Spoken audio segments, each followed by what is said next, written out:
여러분 안녕하십니까? 광주 MBC 뉴스투데이입니다. 먼저 오늘의 주요 뉴스입니다.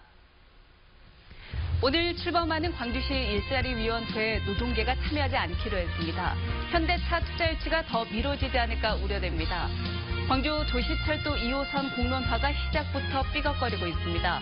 공론화 방식을 결정할 절차를 놓고 시민단체와 광주시가 충돌했습니다. 정상 가동을 시작한 금호타이어가 비정규직 근로자 정리해고 문제로 다시 노사 갈등에 불씨를 키우고 있습니다. 차종이나 브랜드를 가리지 않고 차량 화재가 빈발해 운전자들의 불안감이 커지고 있습니다. 민선 7기 광주시 일자리위원회가 오늘 출범합니다. 그런데 출발부터 반쪽짜리라는 소리를 듣게 됐습니다. 노동계가 불참을 선언했기 때문인데요. 노사 민정 타협을 전제로 하는 현대차 투자 유치가 더 미뤄지지 않을까 걱정입니다. 정영욱 기자입니다.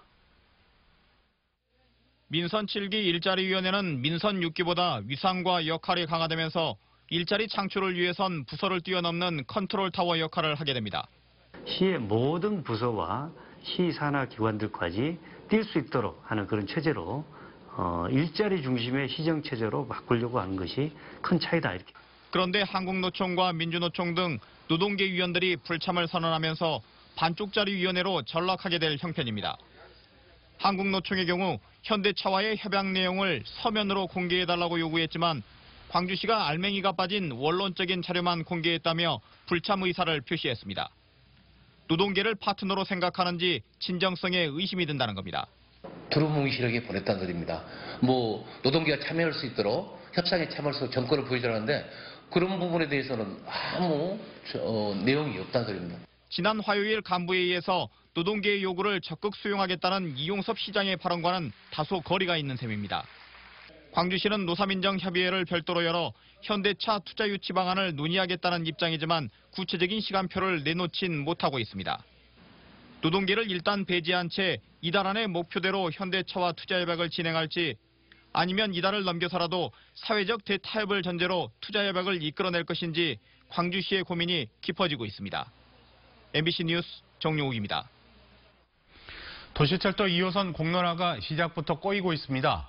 공론화 방식 결정을 위한 절차를 놓고 어제 시민사회와 광주시가 충돌했습니다. 이 과정에서 시민단체 회원들과 이용섭 시장 사이에 언성이 높아졌습니다. 김철원 기자입니다. 도시철도 2호선 공론화를 요구해온 시민단체 회원들이 광주시장 면담을 요구하며 시장실로 몰려들었습니다. 예고 없는 항의성 방문에 시청 직원들이 진입을 막았고 결국 몸싸움까지 벌어졌습니다. 이용섭 시장의 문제의 발언은 이 과정에서 나왔습니다. 사전에 시장하고 상의해서 해야지. 언론에 가서 발표하면 시장을 만나야 되는 거예요? 그럼 버르장머리고 어디서 배운 거예요? 버르장머리요 지금?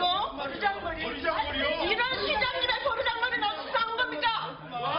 기습적인 항의 방문이 발단이 됐지만 갈등의 배경에는 공론화 방식과 속도에 대한 서로 다른 생각이 자리 잡고 있습니다. 광주시와 시민권익위원회는 공론화위원회를 먼저 구성한 뒤에 공론화 방식을 논의하자는 입장입니다. 반면 시민단체는 충분한 수기 과정을 거치지 않는다면 그건 공론화가 아니라고 맞서고 있습니다. 말로는 공론화하자면서 정작 공론조사의 핵심인 수기 과정은 피하고자 하는 이유가 무엇인가?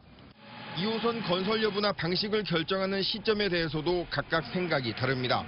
광주시는 찬바람 나기 전을 목표로 속도를 내는 반면 시민단체는 시간이 걸리더라도 충분히 논의하자고 주장하고 있습니다. 이처럼 양측의 입장이 극명하게 갈리는 데다 감정 싸움까지 더해지면서 공론화 문제는 더 꼬일 가능성이 높아졌습니다. MBC 뉴스 김철원입니다.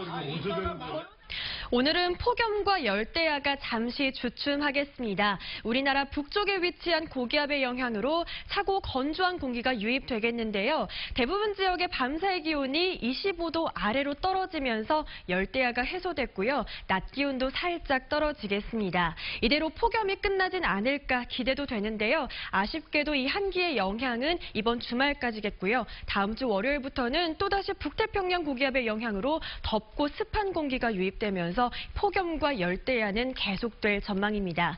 현재 위성 영상 보시면 우리 지역 대체로 구름 많은 모습입니다. 제18호 태풍 룸비아로 인해 형성된 구름대의 영향으로 오늘 가끔 구름 많겠고요. 해안가를 중심으로는 오전 중에 산발적인 빗방울이 떨어지기도 하겠습니다.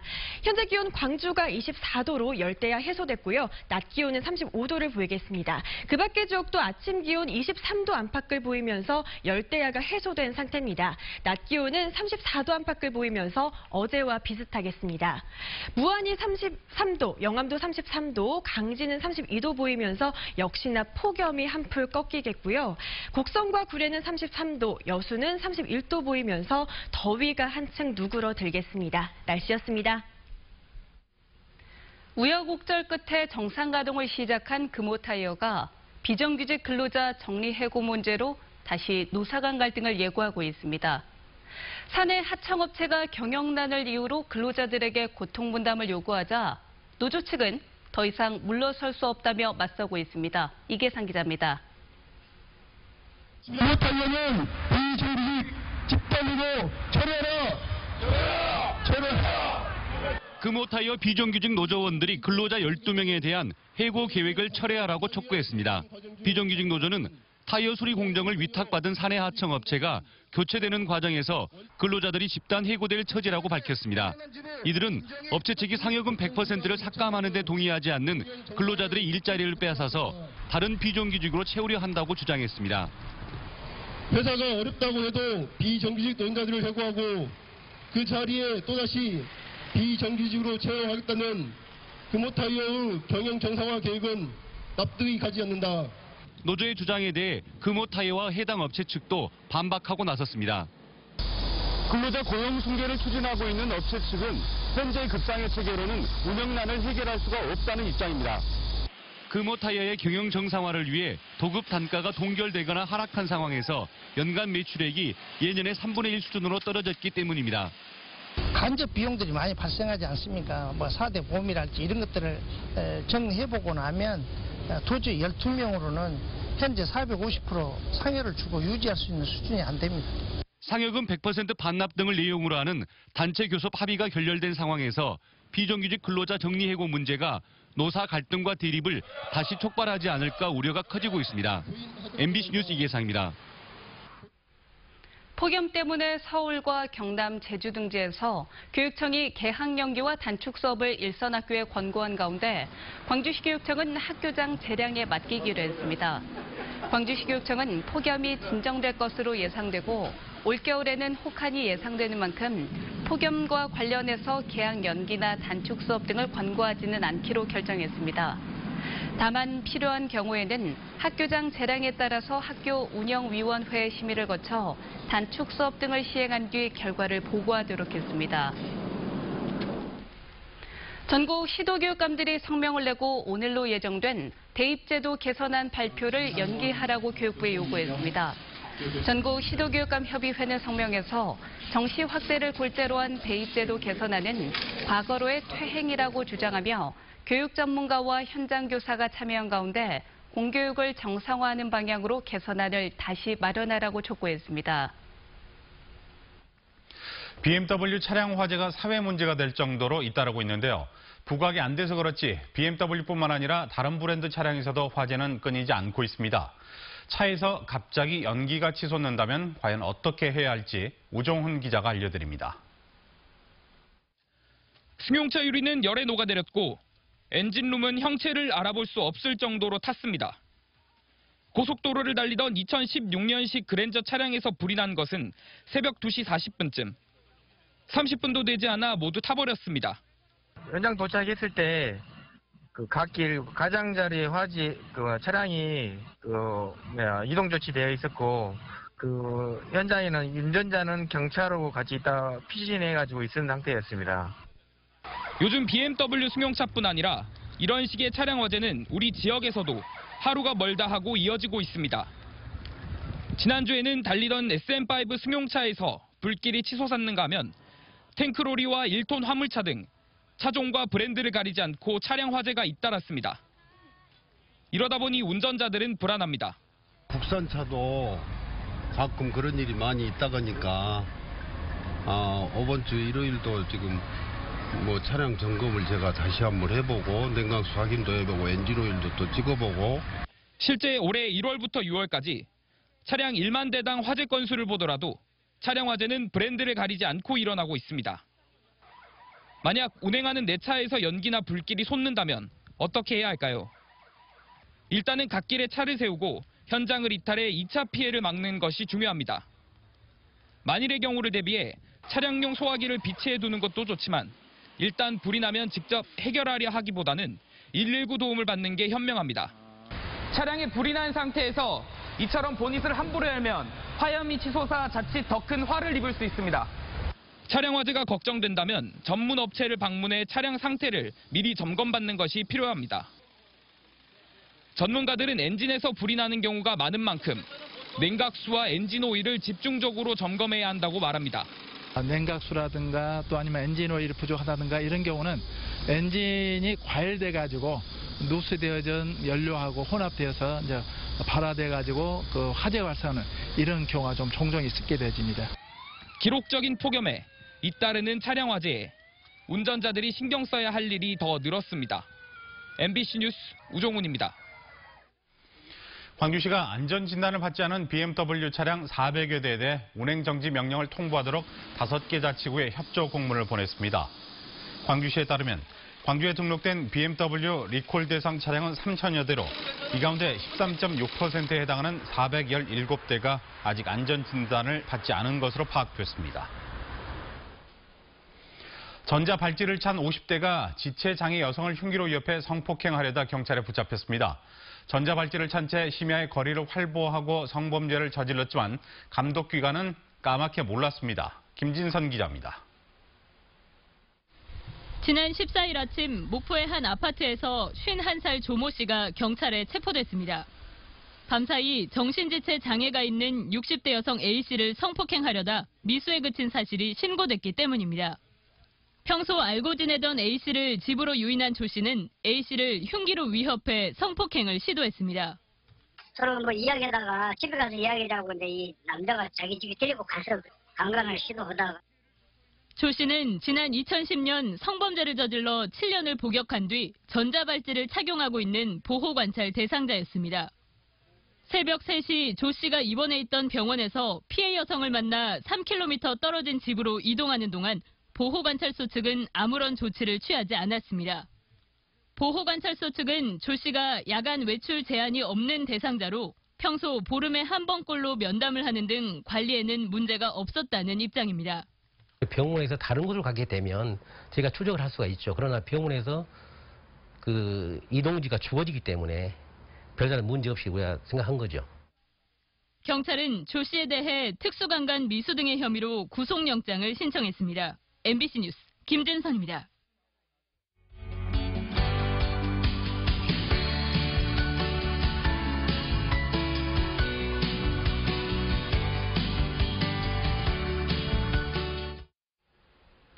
현재 광주에는 고려인 4천여 명이 거주하고 있습니다. 국내에 체류 중인 고려인의 약 10%가량 되는 수인데요. 고려인들의 삶과 문화를 연구하는 고려인 인문사회연구소가 지난주 문을 열었습니다. 고려인 인문사회연구소 홍인아 소장과 자세한 이야기 나눠보겠습니다. 네, 소장님 안녕하세요. 시간 내주셔서 고맙습니다. 네, 감사합니다. 우선 고려인 인문사회연구소가 어떤 역할을 하게 되는지 간단히 소개 부탁드립니다. 이제 고려인을 중심으로 해서 고려인들의 역사와 또 고려인들에 대한 삶, 그리고 고려인들이 이곳에 와서 어떻게 잘 정착할 수 있는지에 대한 기초 연구를 할 것이고요. 또 두 번째로는 시민들과 협력을 하면서 학술대회나 토론회, 책자들을 통해서 진정한 고려인들이 우리의 이웃이다 라고 하는 부분들을 연구할 거고요.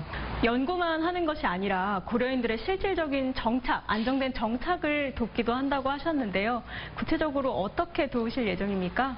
예, 일단 이주했던 고려인들이 우리나라에 들어와서 정착을 잘 할 수 있도록 이렇게 그 법적 지위에 대한 게 분명하게 규정되어질 수 있도록 노력을 할 거고요. 또 이 문화를 통해서 어떻게 보면 고려인이 우리 이웃이고 또 우리와 함께하는 사람으로서의 그 역할에서 문화 컨텐츠를 만들어내는 그 일들이 실질적으로 고려인들이 여기에 정착하는 데 도움이 많이 되고 또 고려인들과 함께해야 된다라고 하는 그 시민의식들을 많이 함께할 수 있는 부분인 것 같아요. 네. 그러면 고려인 인문사회 연구소에 참여하는 연구자분들은 어떤 분들이신가요? 디아스포라에 대해서 연구한 이제 박사들이고요.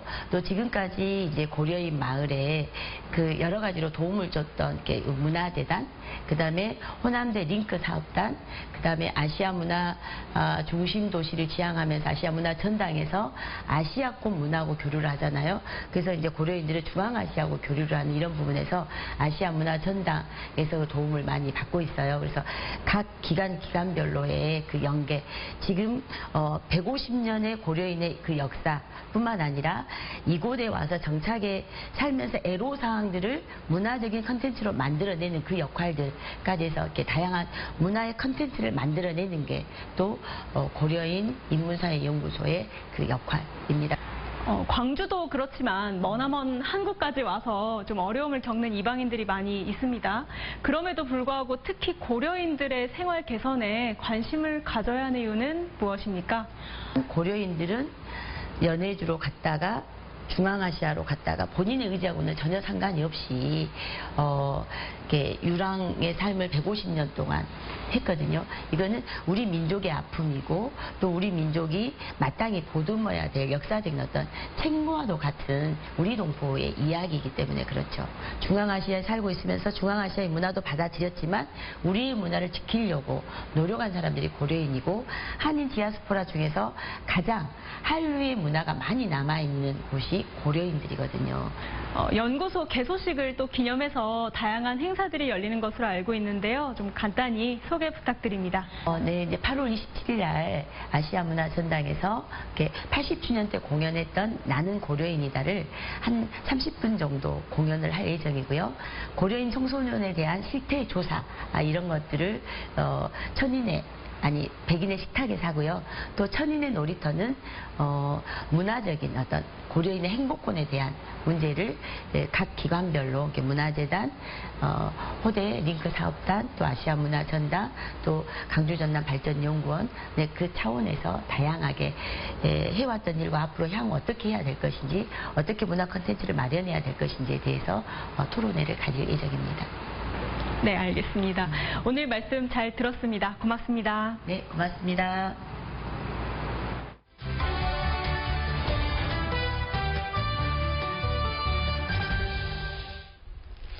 네, 드넓은 바다를 보며 해변길을 걷고 해양 레포츠를 즐기는 것, 바로 여름에만 만끽할 수 있는 즐거움이 아닐까 싶습니다. 네, 이 모든 것을 무료로 즐길 수 있는 곳이 있다고 하는데요. 정수정 작가와 함께 떠나보도록 하겠습니다. 안녕하십니까? 네, 안녕하세요.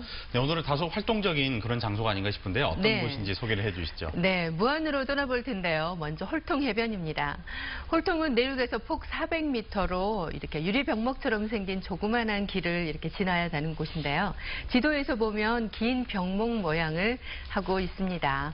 이게 고운 모래와 얕은 수심으로 아주 명한데요. 해양 레포츠를 즐기기는 아주 그만이고요. 마침 이번 주까지 또 해양 레포츠를 무료로 또 즐길 수가 있습니다.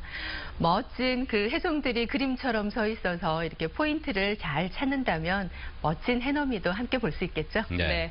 홀통, 이름이 특이한데 어떤 뜻일까요? 네, 해변 가운데 홀로 튀어나와 있는 묻혀 있어 홀트이라는 이름이 붙였다가 홀통이라고 바뀌었다고 하는데요.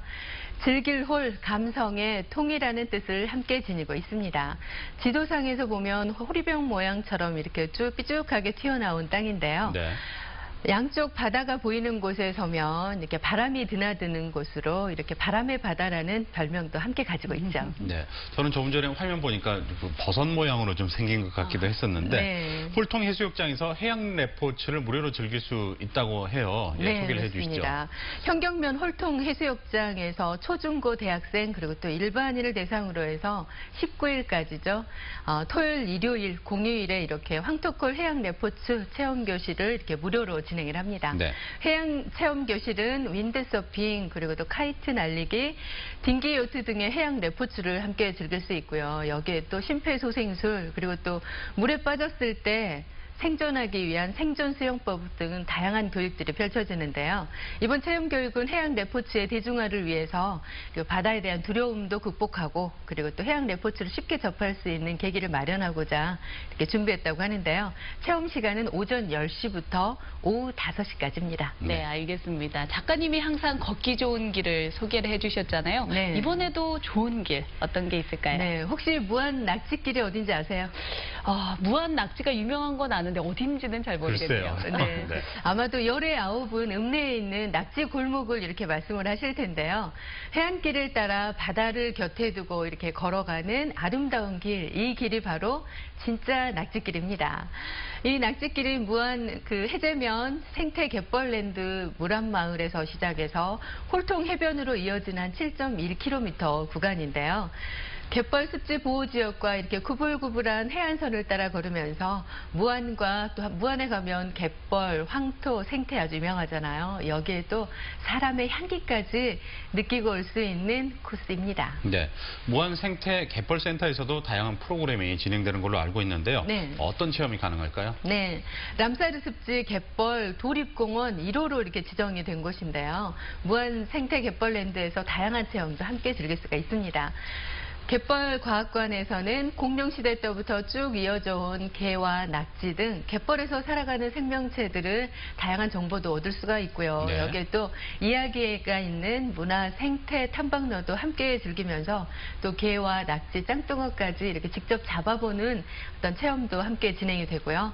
여기에 또 캠핑장을 이용하신다고 하면 이 생태 갯벌랜드 입장료가 있는데요. 네. 이 입장료가 무료가 되니까 어떻게 보면 입장료를 제외하면 가성비 갑의 어떤 여행 코스이지 않을까라는 생각이 들고요. 그렇네요. 이렇게 또 늦은 오후에 또 해안을 따라서 붉은 노을빛을 또 이렇게 번져오는 모습을 볼 수 있을 텐데요. 이것도 오토 캠핑장에서 그 노을빛을 바라보는 여행 계획해서 다녀본다면 더욱 좋겠죠? 네, 알겠습니다. 오늘 소식도 잘 들었습니다. 고맙습니다. 네, 감사합니다. 감사합니다.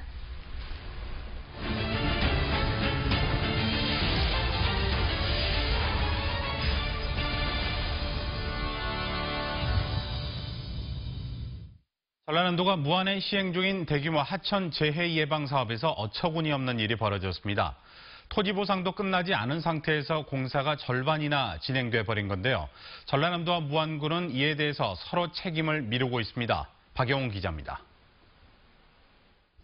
4개 농촌 마을을 지나는 무안군의 한 지방 하천입니다. 재해 예방을 위해 지난 2015년부터 정비 사업이 한창입니다. 사업비 150억. 오는 2020년 완공 예정으로 지금까지 55%의 공사를 마쳤습니다. 그런데 공사에 포함된 일부 부지에 대해 보상을 하지 않은 채 공사가 진행됐다는 민원이 제기됐습니다. 공사 전 주민 설명회는 형식적으로 이루어졌고 조상 땅이나 문중 이름으로 돼 있는 땅에 대한 보상이 이루어지지 않았는데 공사부터 시작했다는 주장입니다. 아까 그 고인들, 죽어본 사람들 토지는 상속을 못 하잖아요. 전부 다 공사에 들어갔어요. 지금 다 포함해서 해버렸어, 공사를. 보상을 해주고 공사를 해야 되는 거 아니에요? 확인 결과 공고 기간이 끝났지만 200여 명의 대상자 가운데 50명 이상이 아직 보상이 이루어지지 않고 있습니다. 무안군은 발주처인 전남도의 업무라고 전남도는 보상 업무는 무안군에 위임됐다며 서로 책임을 떠넘기고 있습니다. 공공기관이 해당 주민들에게 받아야 할 기공승낙서, 즉 공사에 필요한 서류도 업체가 챙겼습니다. 원래는 승낙 갖고 해서 그거 지게요. 이게 다 했는 거 지금 아직 나도 안 가봐가지고. 그래서 보상 업무를 갖다가 그 업무에서 중요도를 크게 안 주고 여상이 됐는데. 주민 불만이 커지고 있지만 전남도와 무안군은 세 차례 협의가 끝나면 보상이 어려운 땅에 대해서는 수용 절차에 들어갈 수밖에 없다는 말만 되풀이하고 있습니다. MBC 뉴스 박영훈입니다. 빛가람 혁신도시에 있는 국립전파연구원의 제6대 원장으로 전영만 전 서울전파관리소장이 취임했습니다. 전영만 신임 원장은 빛가람 전파홀에서 취임식을 갖고 5G 상용화를 위한 준비 작업과 전자파 불안감 해소 등을 위해 최선을 다하겠다고 밝혔습니다. 전 원장은 행정고시로 공직에 입문한 뒤 과학기술정보통신부와 방송통신위원회 요직을 두루 거쳤습니다. 광주시립 하정웅 미술관이 고전평론가인 고미숙 씨를 초청해 인문학 강좌를 열었습니다. 이번 강좌에서 고미숙 선생은 각박하고 여유가 없는 삶 속에서 이뤄가는 자아에 대한 이야기를 몸과 사랑, 돈이라는 세 가지 키워드로 설명했습니다. 매달 한 차례씩 인문학 강의를 열고 있는 하정웅 미술관은 다음 달에는 조선대 조송식 교수를 강사로 초청할 예정입니다. 폭염으로 인해 2주간 휴장했던 광주 동구의 남광주 밤기차 야시장이 오늘 새롭게 재개장합니다. 칠성날을 맞아 재개장하는 남광주 야시장은 수산시장이라는 특성을 살려 어패류 메뉴를 새롭게 개발하는 한편 시간을 정하지 않고 울려 퍼지는 경적 소리에 맞춰 새로 나온 메뉴를 무료로 나눠주는 게릴라 이벤트를 펼칩니다. 호남대학교가 교육부의 시범사업인 혁신지원사업 대상으로 선정됐습니다. 호남대는 이에 따라 앞으로 6개월 동안 교육부로부터 20억 원을 지원받아 미래형 인재 양성을 위한 대학 혁신의 모델을 제시할 예정입니다. 교육부의 시범 국책사업인 대학혁신지원사업에는 전국에서 11개 대학이 선정됐고 광주와 전남에서는 유일하게 호남대가 포함됐습니다. 오늘은 폭염과 열대야가 잠시 주춤하겠습니다. 우리나라 북쪽에 위치한 고기압의 영향으로 차고 건조한 공기가 유입되겠는데요. 이 때문에 대부분 지역의 밤사이 기온이 25도 아래로 떨어지면서 열대야가 해소됐고요. 낮 기온도 살짝 떨어지겠습니다. 이대로 폭염이 끝나진 않을까 기대도 되는데요. 아쉽게도 이 한기의 영향은 이번 주말까지겠고요. 다음 주 월요일부터는 또다시 북태평양 고기압의 영향으로 덥고 습한 공기가 유입되면서 이 폭염과 열대야는 계속될 전망입니다. 현재 위성 영상 보시면 우리 지역 대체로 구름 많은 모습인데요. 제18호 태풍 룸비아의 영향으로 형성된 이 구름대로 인해서 우리 지역 오늘 가끔 구름 많겠고 해안 지역을 중심으로는 오전 중에 산발적으로 빗방울이 떨어지는 곳도 있겠습니다. 주말인 내일과 모레는 또다시 맑은 하늘 보실 수 있겠습니다. 현재 기온 광주가 24도 보이고 있고요. 그 밖의 지역도 23도 안팎의 아침 기온 보이면서 열대야는 해소된 상태입니다. 낮 기온은 광주가 35도 보이겠고요. 장성과 담양이 34도 등으로 어제와 비슷하겠습니다. 목포가 32도, 무안과 영암이 33도, 강진과 장흥은 32도로 폭염이 한풀 꺾이겠고요. 곡성과 구례는 33도, 여수는 31도로 더위가 한층 누그러들겠습니다.